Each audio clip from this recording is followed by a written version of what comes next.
Good evening, ladies and gentlemen.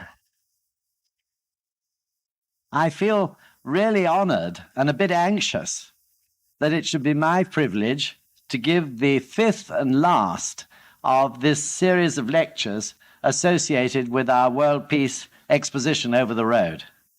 I've called this lecture, What Buddhism Can Contribute to Britain and to World Peace. And I hope you'll find it a little bit interesting. In our World Peace Exposition, there is an ingenious device representing the law of cause and effect, the law which explains what is termed in the East as karma and in the West as destiny. For those of you who've not yet seen it, it consists of a golden ball, sort of golden, which rolls down a complicated network of channels, triggering off a number of happenings en route. So the ball, of course, represents the cause, and the happenings are the effects arising from the cause. Spotlit above it is a quotation from the Lotus Sutra, taught by Gautama, or Shakyamuni Buddha as he's known, more than 3,000 years ago, and used again by the Buddha of this age, Nichiren Daishonin, 700 years ago, to illustrate this most fundamental law of life. The quotation reads as follows: "Likewise, the Shinjikan Sutra states, if you want to understand the causes that existed in the past, look at the results as they are manifested in the present. And if you want to understand what results will be manifested in the future, look at the causes that exist in the present." This law of causality is in fact the renge of the phrase that we chant, Nam Myoho Renge Kyo. Renge means the lotus flower, which reveals its flower and its seeds simultaneously. In other words, the effect is created simultaneously by the cause and becomes lodged immediately deep in our lives, ready to be drawn up to the surface the moment the time and the circumstances are right. It's an incredible thought, isn't it? That every single moment of each day we are making causes which at once reap effects that are lodged in our lives and must inevitably appear at some appropriate moment. And of course, in their manifestation, these effects, in their turn, trigger off more causes. So this is how we shape our destiny, create and recreate the eternal chain of our karma.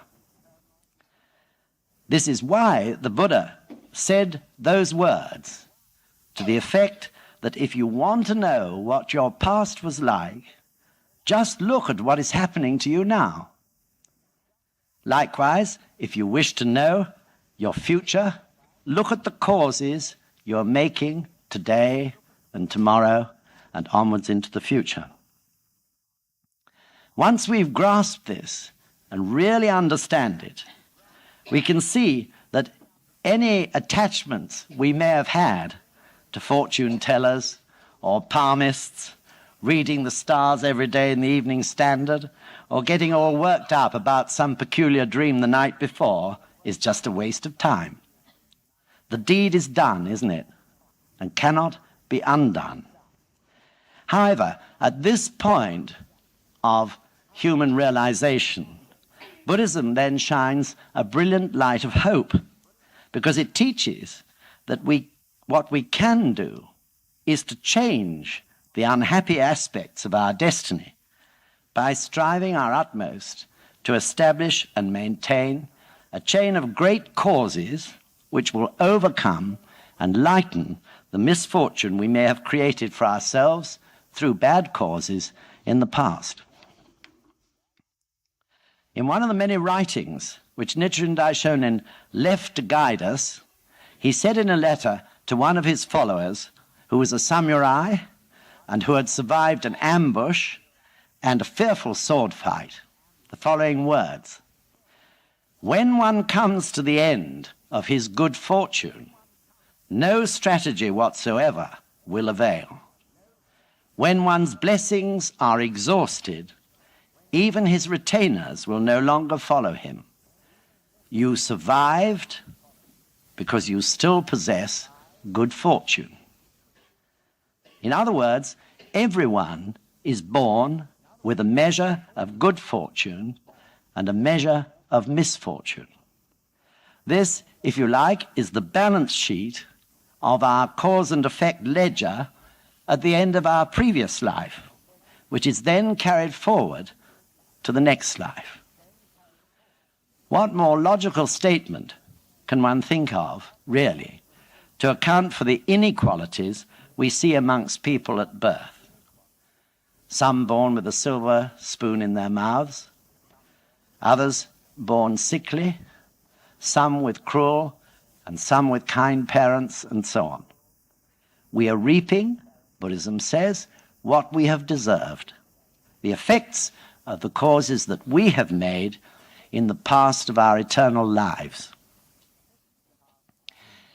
Speaking for myself, I had a very fortunate childhood and a very fortunate youth in many, many respects. I had wonderful parents and a very secure and protected upbringing. As a young man, too, somehow I always seemed to be in the right place at the right time to advance my life.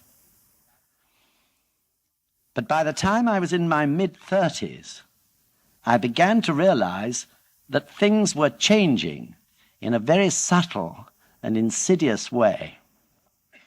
Somehow, I wasn't in the right place at the right time anymore. Somehow, what I said no longer seemed to carry the weight that it had carried before. I had, from the very beginning of my adult life, suffered from difficulties in other areas, in marriage and in financial matters.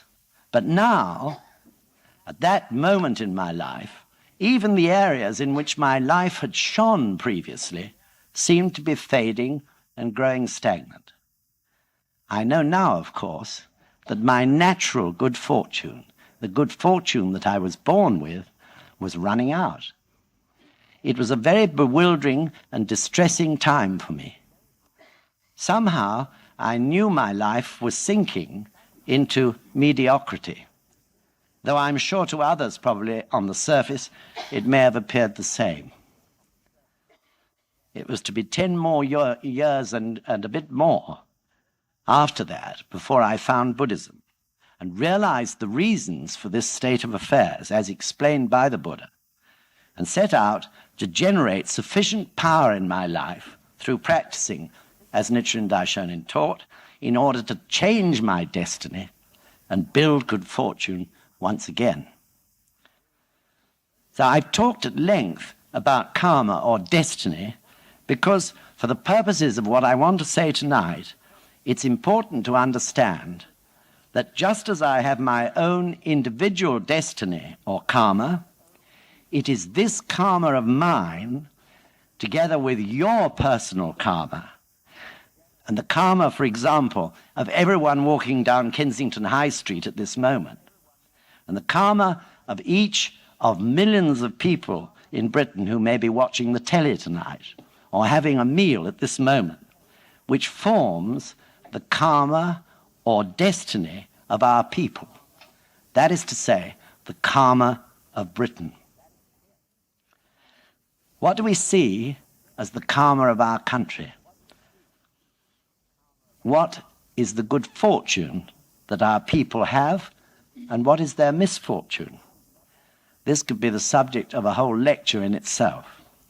But tonight, I just want to dwell on one aspect of this national karma. It certainly comes under the heading of misfortune, and it is widespread in its present manifestation. I refer to apathy. Apathy is like, I think, a dense fog. It creeps up insidiously, unnoticed, and can infiltrate to every corner of our minds. It's the world, isn't it, of, oh, let them get on with it. What can I do about it anyway? Or the world of, I'm all right, Jack. The world of, can't you leave me alone? Of course, there are marvelous exceptions in this country. But taking our people as a whole, can we deny that apathy is rife?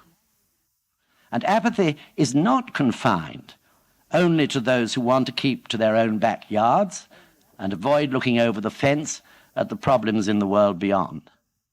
It exists wherever we look, in public life as well.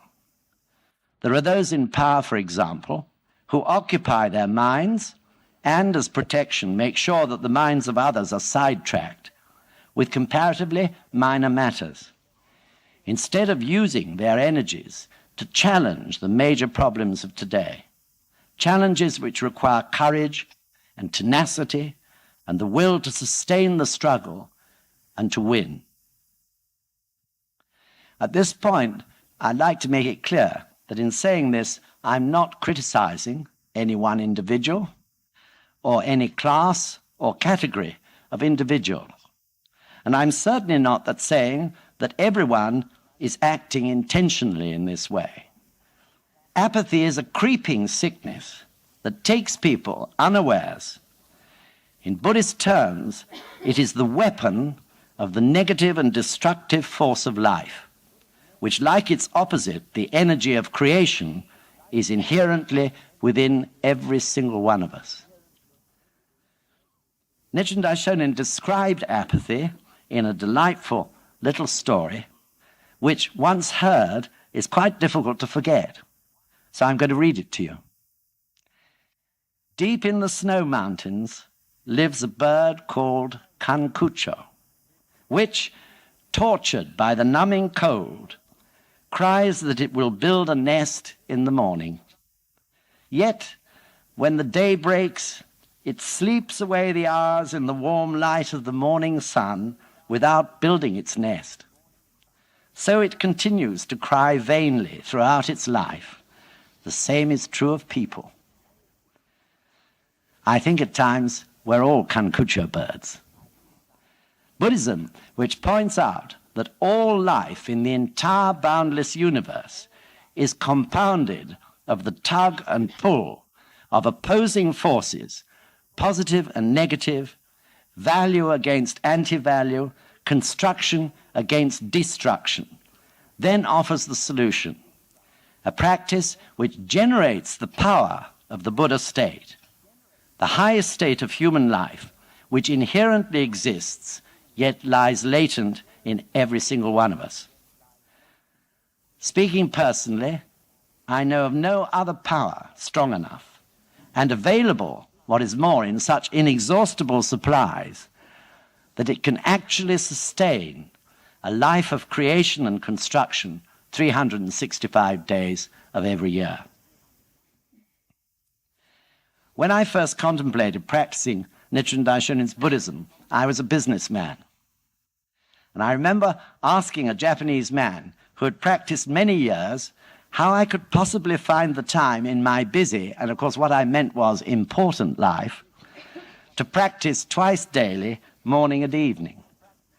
Ah, he said, you're forgetting, Mr. Causton, that the practice activates wisdom and life force. So don't worry, you'll get twice as much done in your day in addition to the practice. And of course he proved to be absolutely right, as many members here would understand. Later I committed another Buddhist howler by rushing home to my wife one day and saying, this practice is really incredible. The people I had to negotiate with today are usually so obstinate and difficult, but today everything went so fantastically smoothly. They've really changed. And it didn't take my wife very long to wag a finger at me. She'd practiced longer than I had, and say, it's not them that's changed, it's you.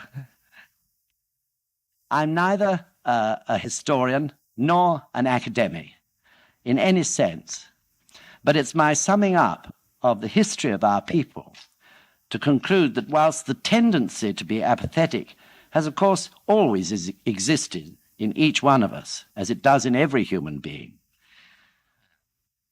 apathy did not become wholly apparent as a national tendency until after the Second World War. Sad to say, it then became so obvious as to become labelled in some parts of the world as the British sickness. So why should this be so? Why should this national apathy suddenly appear? I think it's worth examining just for a moment.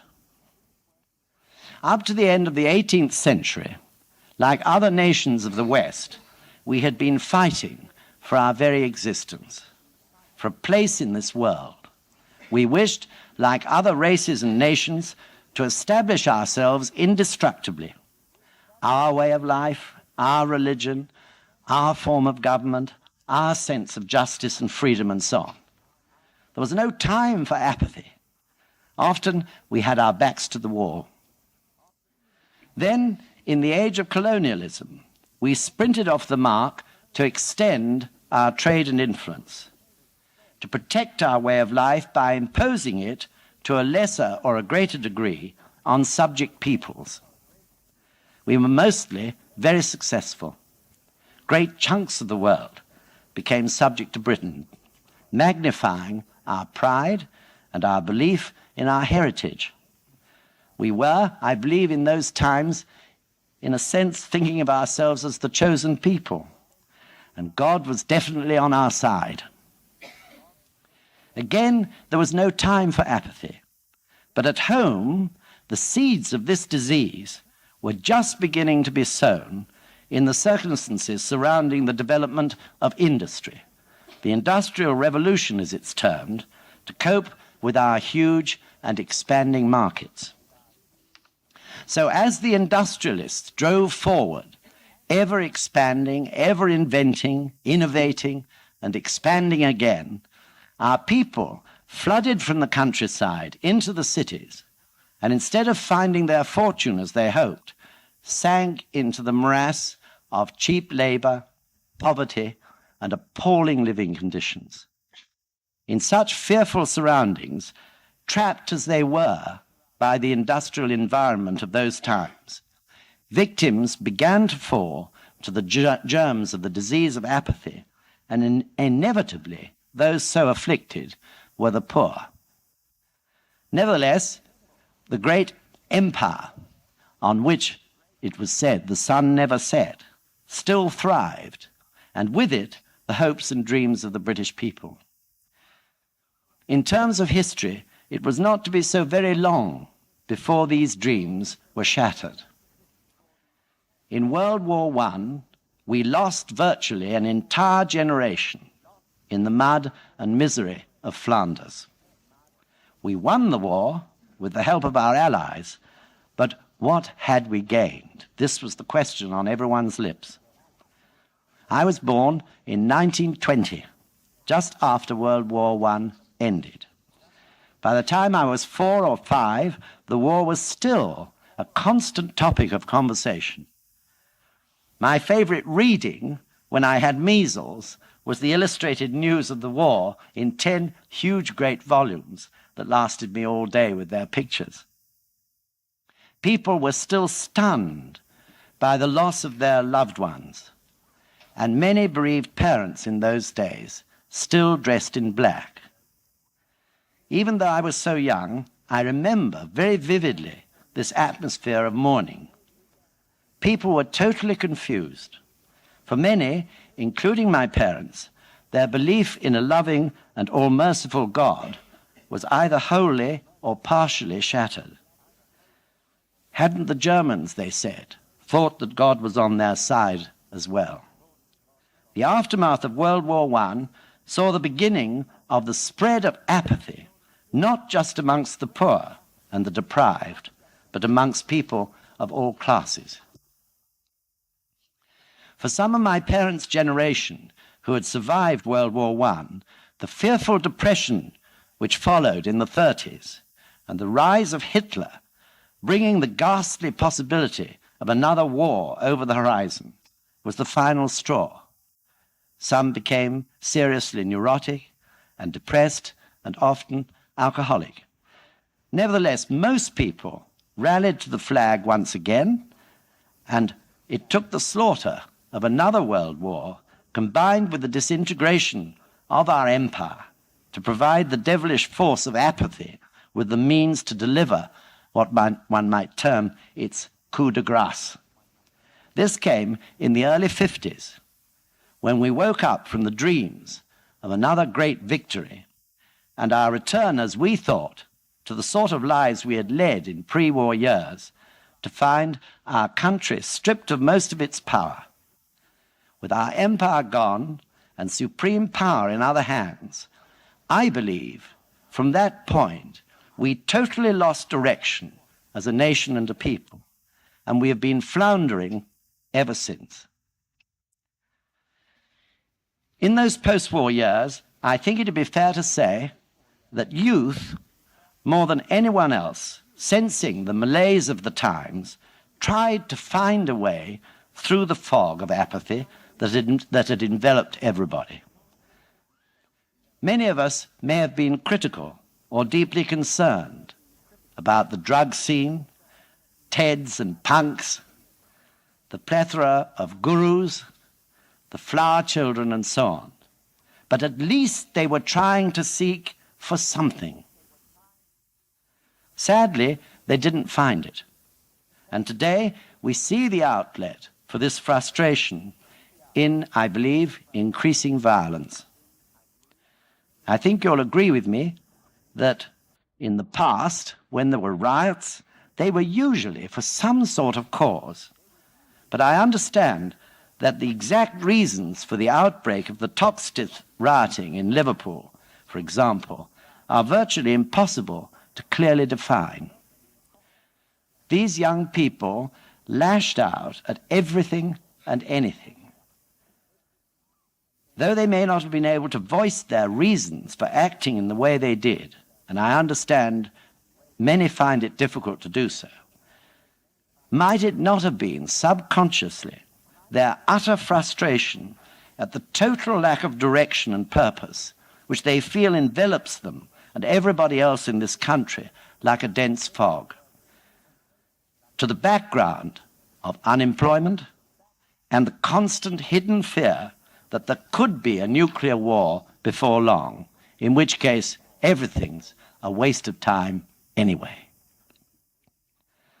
So I think I've talked quite enough now about the disease, and we really must start to consider the cure. In doing so, I want to take you back once again into history, this time only a little way back, to the beginning of World War II, when the German panzer divisions had overrun large chunks of France, and the British Army had their backs to the sea on the beaches at Dunkirk. How easy it would have been for us to surrender then, and for our people, ill-armed and poorly equipped as we were, to have sunk into a sea of apathy, just waiting for the Germans to invade. That this did not happen was due, firstly, of course, to the incredible determination of our people to defend their freedom at all costs. And secondly, I believe, to the fact that both the enemy, the nature of the enemy, and the boundaries of the disastrous situation that was occurring was definable. I mean by that the obstacle to the Germans of the English Channel, our ability to mislead the Germans as to our strength and intentions, and the fighting spirit of the people. Of course it was a gamble, but the options were clear. Today, we're in a very different situation. In the context of a possible nuclear holocaust, the boundaries of our situation, if they exist at all, are beyond our imagination altogether. An increasing number of people in our country are beginning to cry out for peace, but inevitably their cry is a choking and emotional one, bereft of sound solutions, because they see the immensity of the problem and our lack of power as a nation to really do anything concrete about it. Indeed, they probably only have to watch the antics of the superpowers to see that the old power bases of military and now nuclear might are in fact an anachronism. In their hearts, more and more, people are, I believe, yearning to find a new power basis with which to establish peace, and it is the lack of any sign of it which holds the majority in this state of helpless apathy or fearful emotion. So, what ingredients must this new power basis have to overcome the distress of our people? Not only of our own country, of course, but of the whole world. I believe this power must give such concrete proof of its strength and universality, its ability to overcome every human problem and every dilemma, every obstacle, both on an individual and on a collective basis, that it generates that essential ingredient of ultimate victory, which is hope. It is hope and belief in the future more than anything else which breaks through the insidious and devilish influence of apathy and enables human beings to win through in the struggle of life and change their unhappy destiny. 3,000 years ago, Shakyamuni Buddha, in his wisdom and profound understanding of the law of cause and effect, which binds past, present, and future into one, predicted the chaotic age in which we now live. He called this age of intense suffering Mappo, the latter day of the law, when the three poisons of greed, anger, and ignorance would be rife. Further, he foretold that this period would begin about 2,000 years after his death, that is to say, around 1000 AD.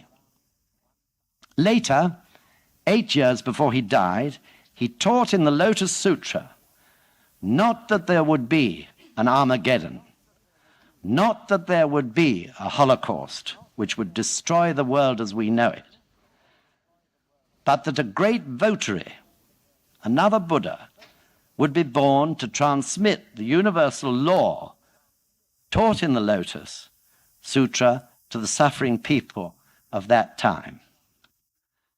Only by abiding by this great law, he said, could the people find happiness in this most miserable of all eras in human history and achieve a new age of peace and happiness.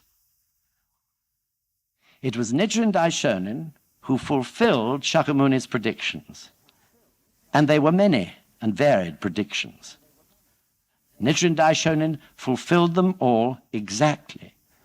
And this is why he began to call himself the votary of the Lotus Sutra. As you've seen, most of you, I hope, presented in our World Peace Exposition, Nichiren Daishonin, born into 13th century Japan, defined this great universal law as Nam-myoho Renge Kyo, and urged the people to live in harmony and rhythm with it by chanting its name to their heart's content.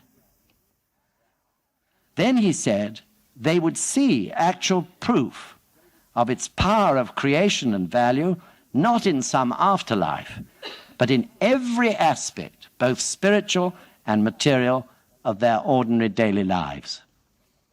Furthermore, he went on to teach that a change in the heart of even one person would be the beginning of a change in society, not just in one family or one city, but in the whole world, like ripples running outwards from a pebble dropped in a pond. The concept of world peace in Nichiren Daishonin's Buddhism is essentially earthy. because Buddhism acknowledges the inevitable presence of the negative force as an inherent part of life. It does not envisage some utopia in which everyone in the whole wide world is chanting Nam-myoho Renge-kyo.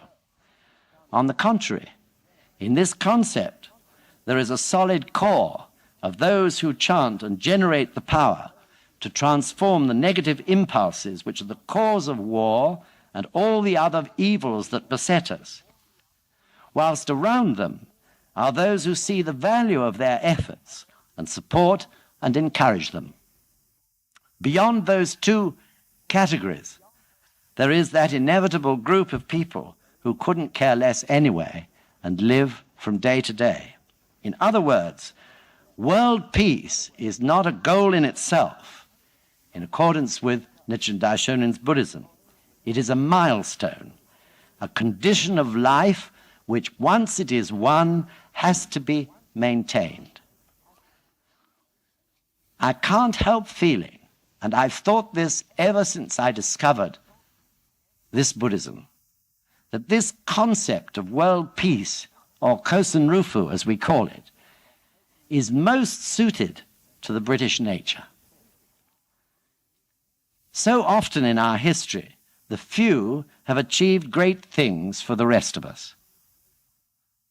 Earlier, I talked about Dunkirk, the skippers of the little boats, and the pleasure steamers, and fishing smacks who risked their lives to evacuate our troops at Dunkirk so that they could fight another day. The courageous campaigners who achieved social reform following the Industrial Revolution. The band of dedicated people who achieved the abolition of the slave trade. Drake and his little ships against the Armada. The list is quite long. At present, NSUK is very much in the position of the few. But because of the power of our life force, generated through the practice, we can give actual proof to others that no obstacle is too great to overcome. No problem is too difficult for the Buddha state, the highest state in human beings, to solve.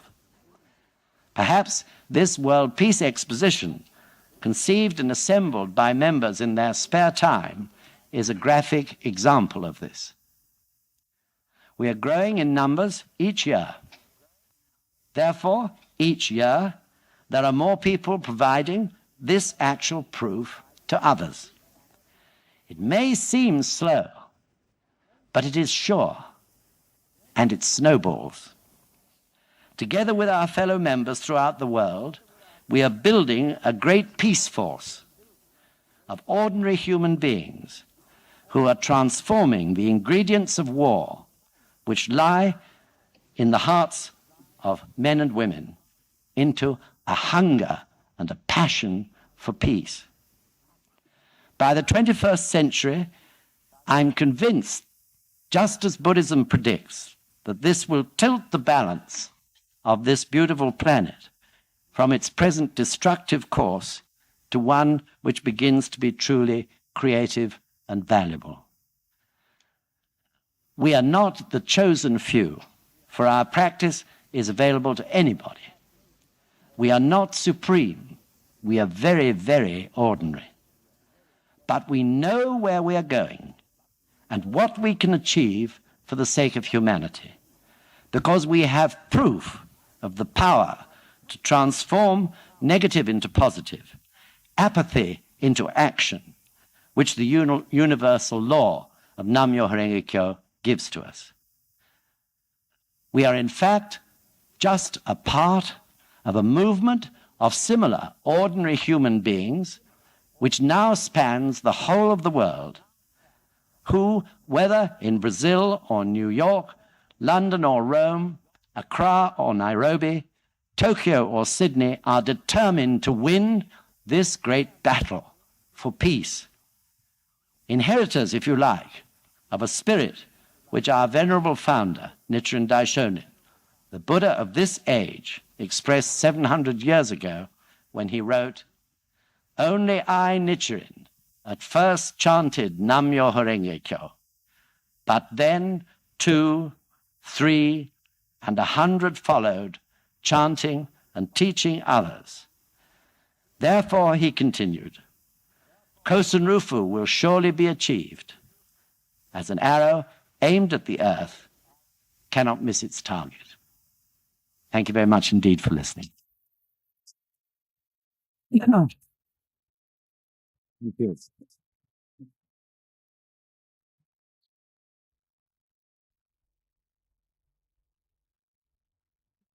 Thank you. Thank you very much.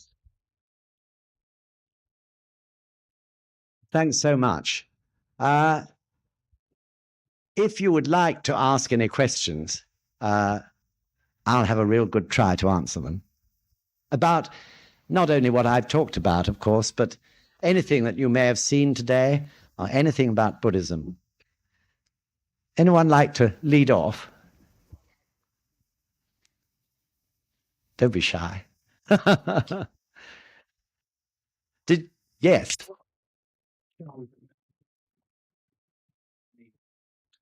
For those of you who've been over the other side, as you know, there's a huge painting which is entirely devoted to Nam Myoho Renge Kyo.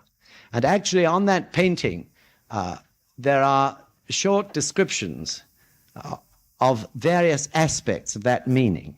I suppose if one really set out to explain the meaning totally, it would take many volumes. But I'll try to do it as briefly and as reasonably as possible. Nam is a Sanskrit word which means devotion, but not devotion in a flat way, as I said it then. It means devotion of your whole self, your mind and your speech and your body to Myoho Renge Kyo. So Myoho Renge Kyo, Myoho, is such an incredible meaning. It's difficult to say it in a few words, but Myoho, Ho is a law. I think better for me to say, Ho is something that can be seen. Myo is something that cannot be seen. Ho, you might say, is something manifest. Myo is something that is latent. Ho means all phenomena of the universe.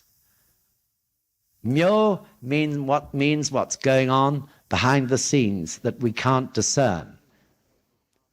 So Myoho represents the cycle of life. As you know, Buddhism teaches that life is eternal. Life is indestructible. Life is constantly passing through the cycle of Myo and Ho. I live in this world which is Ho. I die and I move into what is described as Myo, a state of latency where I generate sufficient power in the entity of my life, drawing energy to me which is sufficient to take on a new physical form. And then when that energy is great enough, I appear in the world again as Ho. Sometimes I may get angry, and you see my anger. That is Ho.